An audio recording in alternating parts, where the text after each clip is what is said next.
नमस्कार। शाम के ठीक 6:30 बज चुके हैं। आप देख रहे हैं आपका अपना न्यूज चैनल न्यूज इंडिया 24/7 और आपका favourite programme Mister Chief Minister. यहां हम आपको बताते हैं देश और दुनिया में क्या कुछ चल रहा है, लेकिन साथ ही आपके प्रदेश के मुख्यमंत्री क्या कुछ कर रहे हैं, खासतौर तौर पर हम आपको उससे रूबरू करवाते हैं और साथ ही हम आपको बताते हैं कि आपके प्रदेश के मुखिया क्या क्या सौगात आपके लिए लेकर के आ रहे हैं। साथ ही आपके मुख्यमंत्री आपसे सीधे तरीके से कैसे जुड़ पा रहे हैं, आज उन्होंने किन कार्यक्रमों में शिरकत किया, कौन सी नई सौगात आपके लिए लेकर आए हैं, आपके आसपास आपके दूसरे राज्यों के मुख्यमंत्री क्या कुछ कर रहे हैं, उनकी गतिविधियां क्या रही, पूरी जानकारी इस शो के माध्यम से हम आप तक पहुंचाते हैं और इसका सीधा सरोकार सीधा आपसे जोड़ता है। तो आज हम शुरुआत करेंगे मिस्टर चीफ मिनिस्टर की प्रधानमंत्री नरेंद्र मोदी से।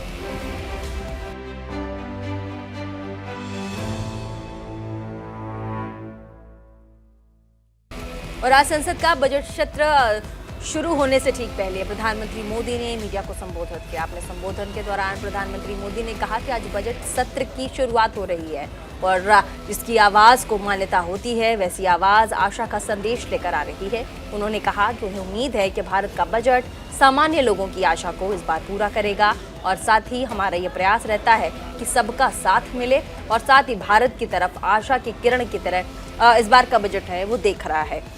हम आपको बता दें कि ज्यादा प्रकाशमान इस बार का बजट नजर आ रहा है। प्रधानमंत्री ने वित्त मंत्री निर्मला सीतारमण पर भरोसा जताते हुए कहा कि मुझे पूरा भरोसा है कि वित्त मंत्री इन अपेक्षाओं को पूरा करने की पूरी कोशिश करेंगी।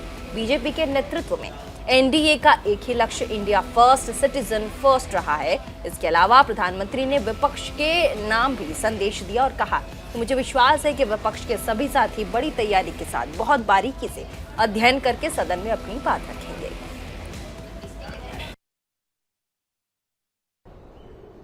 हमारे देश की वित्त मंत्री भी महिला हैं। वे कल और एक बजट लेकर के देश के सामने आ रही है। आज के वैश्विक परिस्थिति में भारत के बजट के तरफ न सिर्फ भारत का लेकिन पूरे विश्व का ध्यान है। डावाडोल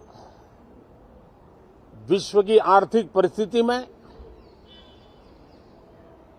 भारत का बजट भारत के सामान्य मानवी की आशा आकांक्षाओं को तो पूरा करने का प्रयास करेगा ही, लेकिन विश्व जो आशा की किरण देख रहा है उसे वो और अधिक प्रकाशमान नजर आए। मुझे पूरा भरोसा है निर्मला जी इन अपेक्षाओं को पूर्ण करने के लिए भरपूर प्रयास करेगी। भारतीय जनता पार्टी के नेतृत्व में एनडीए सरकार, उसका एक ही मकसद रहा है, एक ही मोटो रहा है, एक ही लक्ष्य रहा है और हमारी कार्य संस्कृति के केंद्र बिंदु में भी एक ही विचार रहा है, इंडिया फर्स्ट, सिटीजन फर्स्ट। सबसे पहले देश, सबसे पहले देशवासी, उसी भावना को आगे बढ़ाते हुए ये बजट सत्र में भी तकरार भी रहेगी लेकिन तकरीर भी तो होनी चाहिए। और मुझे विश्वास है कि हमारे विपक्ष के सभी साथी बड़ी तैयारी के साथ बहुत बारीकी से अध्ययन करके सदन में अपनी बात रखेंगे। सदन देश के नीति निर्धारण में बहुत ही अच्छी तरह से चर्चा करके अमृत निकालेगा जो देश को काम आएगा। और आगे बढ़ेंगे हम आपको बता दें, दूसरी तरफ संसद के बजट सत्र की आज शुरुआत राष्ट्रपति द्रौपदी मुर्मू के अभिभाषण के साथ हुआ। अपने अभिभाषण में राष्ट्रपति द्रौपदी मुर्मू ने आतंकवाद, infrastructure, made in India, green growth जैसे मुद्दों पर बात की। कहा कि यह सरकार बिना डरे काम कर रही है। राष्ट्रपति ने सर्जिकल स्ट्राइक, आतंकवाद पर सख्ती और आर्टिकल 370 हटाने जैसे अहम फैसलों का भी जिक्र किया है।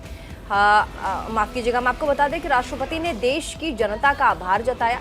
उन्होंने लगातार 2 कार्यकाल स्थायी सरकार चुनी, उसके लिए आभार जताया है। और क्या कुछ कहा है, एक बार जरा आपको सुनवा देते हैं। हमें 2047 तक ऐसे राष्ट्र का निर्माण करना है जो अतीत के गौरव से जुड़ा हो और जिसमें आधुनिकता का हर स्वर्णिम अध्याय हो। हमें ऐसा भारत बनाना है जो आत्मनिर्भर हो,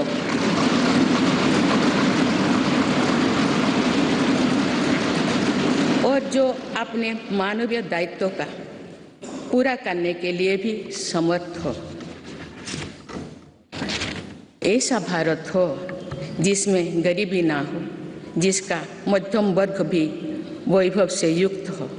ऐसा भारत हो जिसकी युवा शक्ति और नारी शक्ति समाज और राष्ट्र को दिशा देने के लिए सबसे आगे खड़े हो, जिसके युवा समय से 2 कदम आगे चलते हो।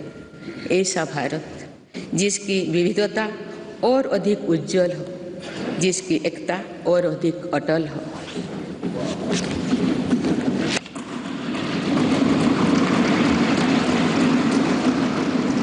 संचालिस में देश जब इस सच्चाई को जीवंत करेगा तो निश्चित रूप से उस भव्य निर्माण की नींव का अवलोकन और आकलन भी करेगा। लगभग 9 वर्षों में भारत के लोगों ने अनेक सकारात्मक परिवर्तन पहली बार देखे हैं।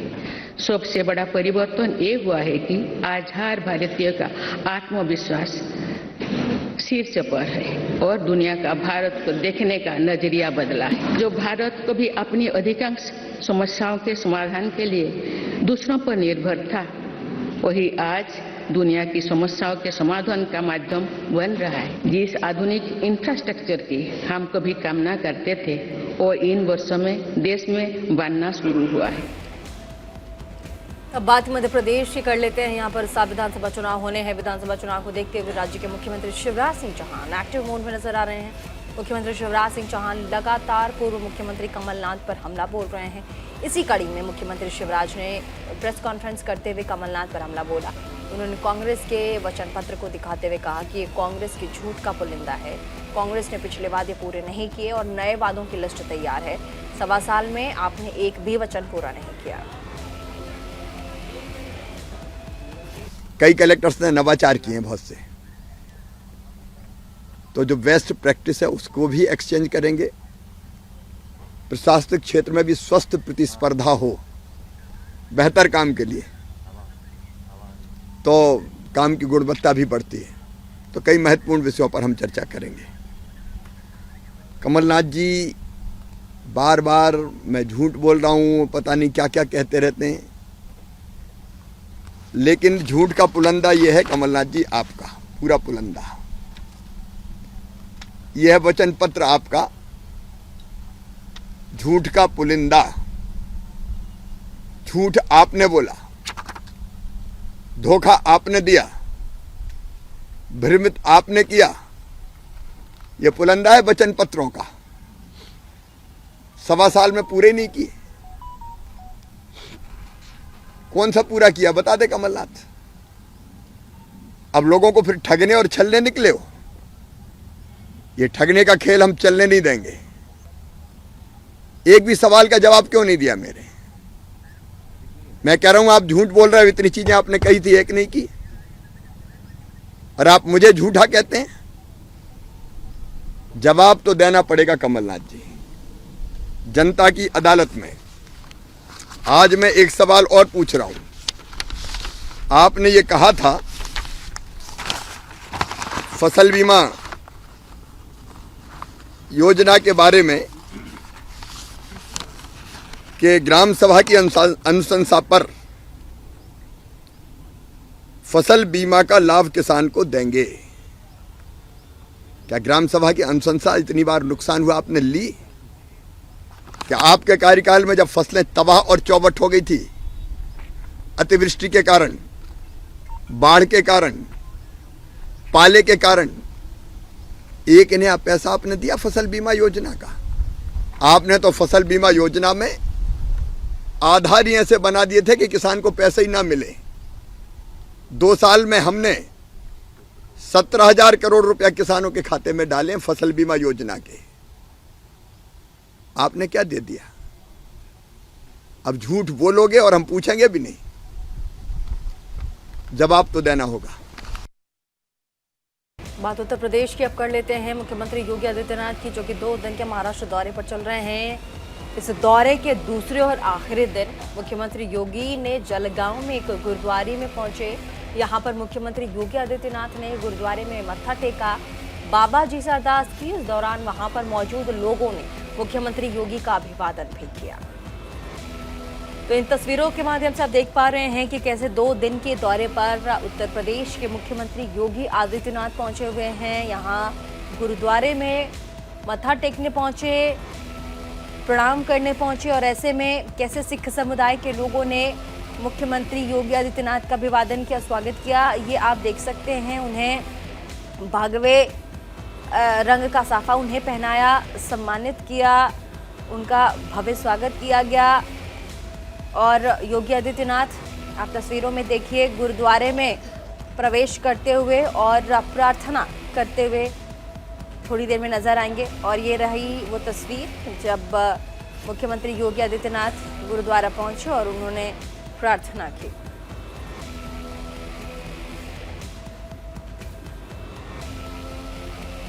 बात उत्तर प्रदेश के उप मुख्यमंत्री केशव प्रसाद मौर्य की करते हैं। उन्होंने समाजवादी पार्टी के अध्यक्ष और प्रदेश के पूर्व मुख्यमंत्री अखिलेश यादव स्वामी प्रसाद मौर्य पर निशाना साधा। डिप्टी सीएम केशव प्रसाद मौर्य ने कहा कि रामचरितमानस पर दिया गया बयान स्वामी प्रसाद मौर्य का नहीं बल्कि अखिलेश यादव का है, उनके कुनबे का है। ये प्रदेश के माहौल को विषैला करने की उनकी नाकाम कोशिश है। उप मुख्यमंत्री केशव प्रसाद ने आगे कहा कि अखिलेश यादव को लगता है कि वो ऐसे बयान देकर पिछड़ों दलितों को अपने साथ कर लेंगे, तो ये उनका भ्रम है, क्योंकि प्रदेश में तो उनका भविष्य है ही नहीं। यह बयान श्री अखिलेश यादव जी का है, ये समाजवादी पार्टी के कुनबे का है, और उत्तर प्रदेश के अच्छे माहौल को कैसे विषैला बनाया जाए, इस प्रकार की असफल कोशिश है। लेकिन उनके मंसूबे कभी कामयाब नहीं होंगे। वह सोचते हैं कि इससे वह पिछड़ों को या दलितों को अपनी ओर आकर्षित कर लेंगे। तो जिन्होंने सत्ता में रहते हुए लगातार पिछड़ों, दलितों और प्रदेश का शोषण किया, बर्बादी करने का काम किया, उनका भविष्य अब उत्तर प्रदेश में तो है ही नहीं। यह मैं स्पष्ट रूप से कह सकता हूं, और यह स्पष्ट रूप से दिखाई दे रहा है। अगर उनके पास जनहित से जुड़े हुए कोई मुद्दे हों, उनको लेकर के आवें, जो मुद्दे न भाजपा से संबंधित हैं, न सपा से संबंधित हैं, और ना राजनीति से संबंधित हैं, उन मुद्दों को लेकर के आना और समाज का माहौल खराब करना, ये गैर कानूनी आचरण है, इसे नहीं।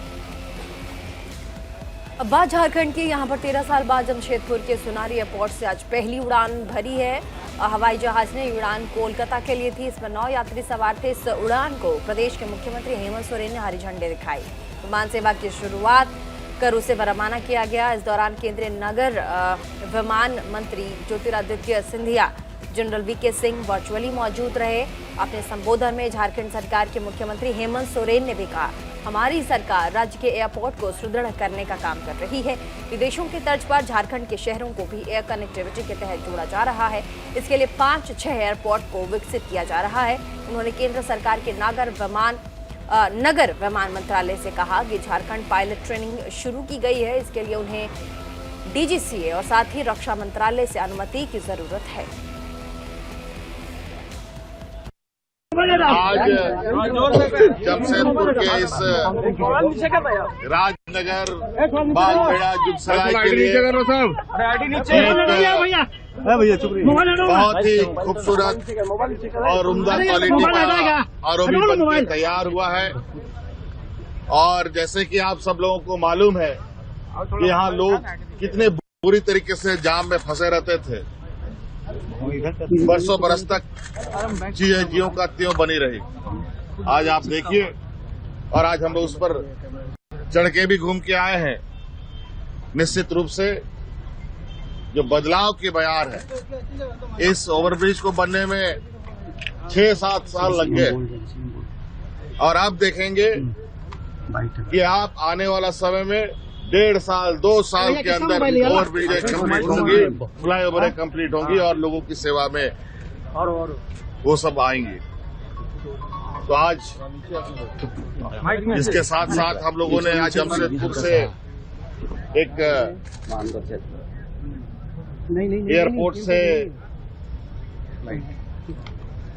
प्लेन सेवा का भी, हवाई सेवा का भी शुभारंभ किया है।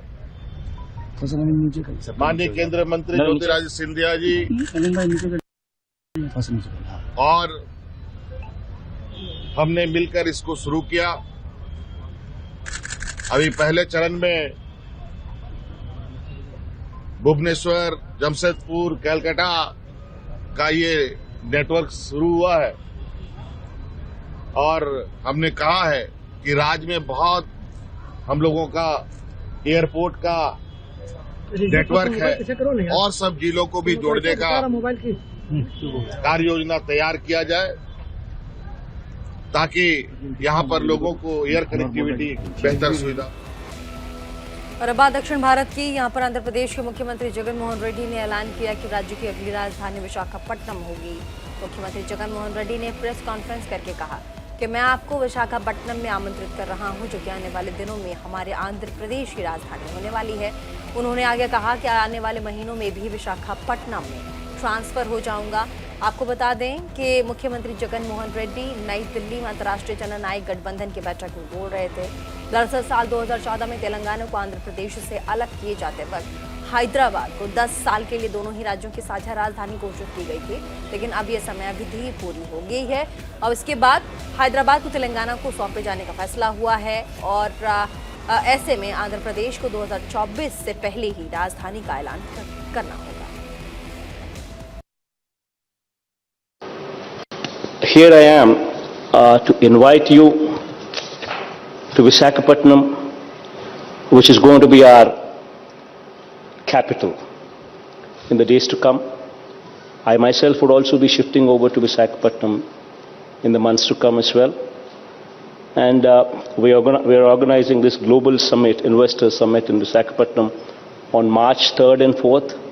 And I take this opportunity to personally invite all of you to this summit in Visakhapatnam and request all of you to not only come over there, but also put in a strong, good word to your colleagues abroad to come and visit us, see for themselves how easy it is to do business in our state of Andhra Pradesh.